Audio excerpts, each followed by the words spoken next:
Ito po yung ambakan ko ng mga panggatong. Kailangan kong humugot. Kasi mahaba-habang pakuluan yung aking lulutuin ngayong araw.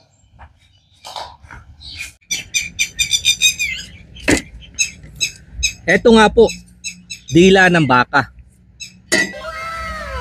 Matalas. Kaya tinanggal na bilang pinakaparusa. Dahil madami ng pamilyang baka na piperwisyo. Kahit nga ako hindi nakaligtas. Dahil bakit ko daw sinasabi na nasa ibang bansa ako, halata namang nasa probinsya lang ako ng Pinas. Kaya sabi ko, masyado ko nang madami nalalaman. Kailangan mo na nga patahimikin. Saka ko lang ito papakuluan pagkatapos ko mahugasan kasama ng spring onion, dahon ng laurel, bawang, sibuyas at saka beef cubes na pampalasa. Nagdagdag na din ako ng pamintang buo at pampaalat na asin. Lengua kung ito ay tawagin. Salitang Espanyol lang ibig sabihin ay dila. At may sikat nga dyan luto yung may mushroom na masarsa. Pero luto yun kapag may handaan at okasyon. Ito naman pang inuman. Kaya sa susunod pwede mo ding subukan. Pagkakulo saka ko lang ito hinango dahil bago lutuin kailangan munang tanggalan ng balat. Kaso napasobra ata sa lambot. Kasi paglinis ko pati laman sumasama na din.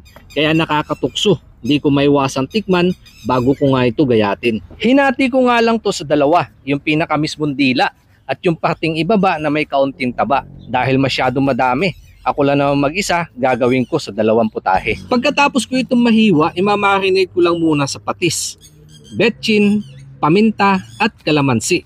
Simpleng sangkap, ayos na. Pero mabisa dahil madaming beses ko na itong nagawa.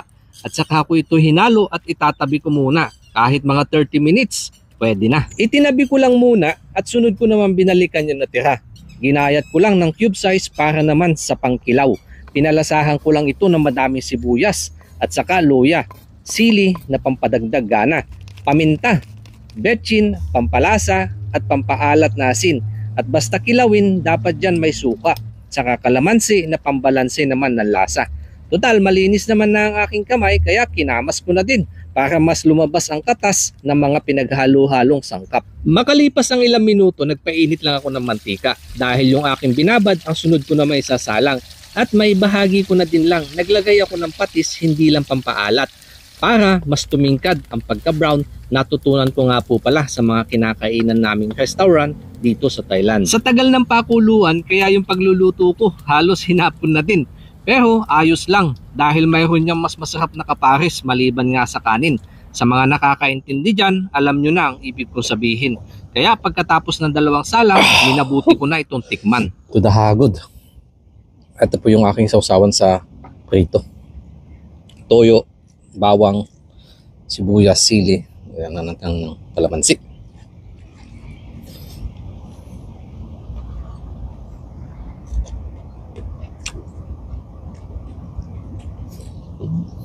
Ang lasa. Grabe. At ang lambot na unyo.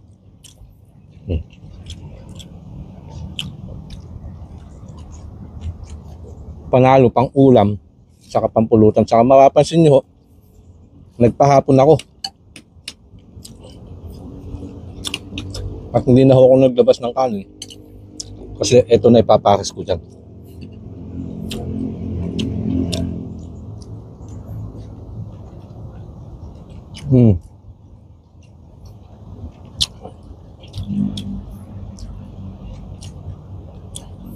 Yung asim na suka at saka yung amoy ng kalamansi, yung mga ricado nilagay natin, ang sarap ng kombinasyon sa bibig.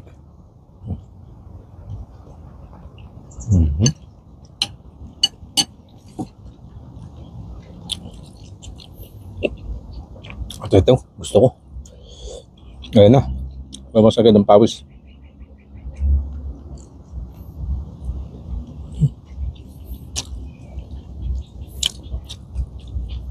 Yung pinakadila niya, medyo dry ho siya. Kaya ang sarap din ng lasa. At yung masarap yung may kaunting taba. Yan. Kaya pag ninat-ngat mo siya,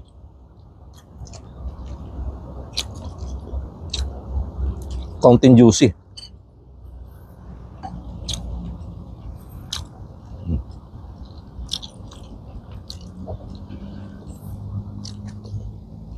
Sa mga kanayon ho natin dyan na walang ginagawa at mga nakakaintindi, dahan ho muna. Cheers!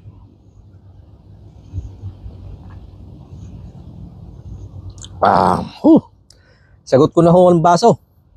Padala na lang ng yelo.